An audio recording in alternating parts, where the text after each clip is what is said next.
মুসলিমদের প্রথম কিবলা ও গুরুত্বপূর্ণ মসজিদ আল আকসা চত্বরে পশ্চিম তীর অঞ্চলে বসতি স্থাপনকারী ইহুদিদের নাচ গান এবং বাধাহীন ঘোরাফেরার অনুমতি দিয়েছে ইসরায়েল। বৃহস্পতিবার নিজেদের প্রতিবেদনে এ সংবাদ নিশ্চিত করেছে বিভিন্ন ইসরায়েলি সংবাদ মাধ্যম।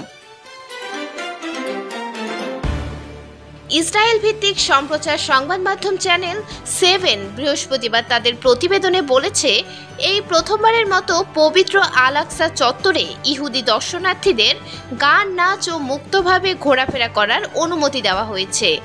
সরকারি সূত্রে জানা গেছে, জাতীয় নিরাপত্তা বিষয়ক মন্ত্রী ইতামার বেন গেভির প্রণীত নতুন নীতির আওতায় দেওয়া হয়েছে এ অনুমোদন।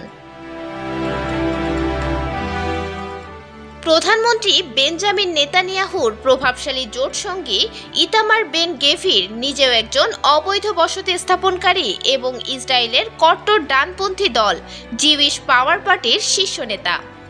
বর্তমানে ইসরায়েলে ক্ষমতাসীন যুদ্ধকালীন সরকারে স্বরাষ্ট্র ও পুলিশ বিষয়ক মন্ত্রণালয়ের দায়িত্বে আছেন তিনি। বলা বাহুল্য, আল আকসা চত্বর বিষয়ক লিখিত যেসব আইন ও বিধিনিষেধ রয়েছে, বেন গেভিরের এই অনুমোদন সেসবের গুরুতর লঙ্ঘন করেছে। চ্যানেল 7-এর প্রতিবেদনে বলা হয়েছে, 3 সপ্তাহ আগে আল আকসা চত্বরে ইহুদিদের প্রবেশাধিকার বাড়ানোর দাবি নিয়ে বেন গেভিরের দপ্তরে গিয়েছিল কয়েকটি ইহুদি ধর্মীয় সংস্থা। তাদের সঙ্গে বৈঠক শেষে বেন গেভির এই অনুমতি দিয়েছেন। বৈঠকে তিনি বলেছিলেন, আমি চাই পুরো আল আকসা চত্বর জুড়ে সঙ্গীতের ধ্বনি বেজে উঠুক। চ্যানেল 7-এর প্রতিবেদনে আরও উল্লেখ করা হয়েছে যে ইতোমধ্যে আল আকসা চত্বরের নিরাপত্তায় দায়িত্বে থাকা পুলিশ বাহিনীকে এ বিষয়ে অবহিত করা হয়েছে এবং বলা হয়েছে, চত্বরের সঙ্গীত, নৃত্য ও দর্শনার্থীদের ভ্রমণে যেন কোনো বাধা প্রদান না করা হয়।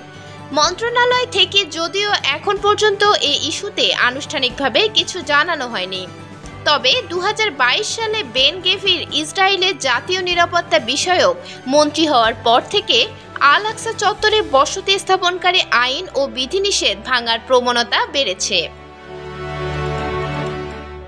ইসলামের প্রাথমিক যুগে মুসলিমদের নামাজের কেবলা ছিল আল আকসা মসজিদ। পূর্ব জেরুজালেমে অবস্থিত এই মসজিদ ও তার আশেপাশের এলাকা 1967 সালের আরব ইসরায়েল যুদ্ধের পর থেকে ইসরায়েলের দখলে আছে। পরে 1980 সালের দিকে সমগ্র পূর্ব জেরুজালেম দখল করে নেয় ইসরায়েল।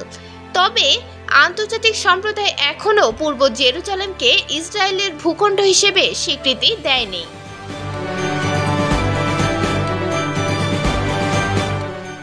এদিকে ফিলিস্তিনি ভূখণ্ড গাজায় 2023 সাল থেকে লাগাতার সামরিক অভিযান চালাচ্ছে দখলদার ইসরায়েলি বাহিনী।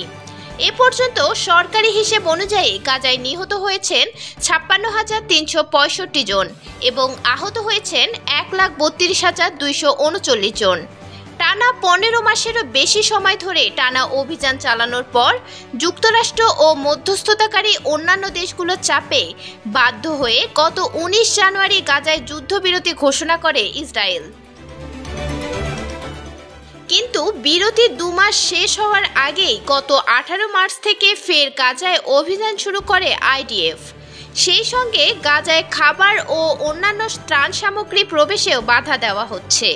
ফলে ভয়াবহ মানবিক বিপর্যয় শুরু হয়েছে গাজায়। মিরাতুন জান্নাত, বিজনেস বাংলাদেশ নিউজ ডেস্ক।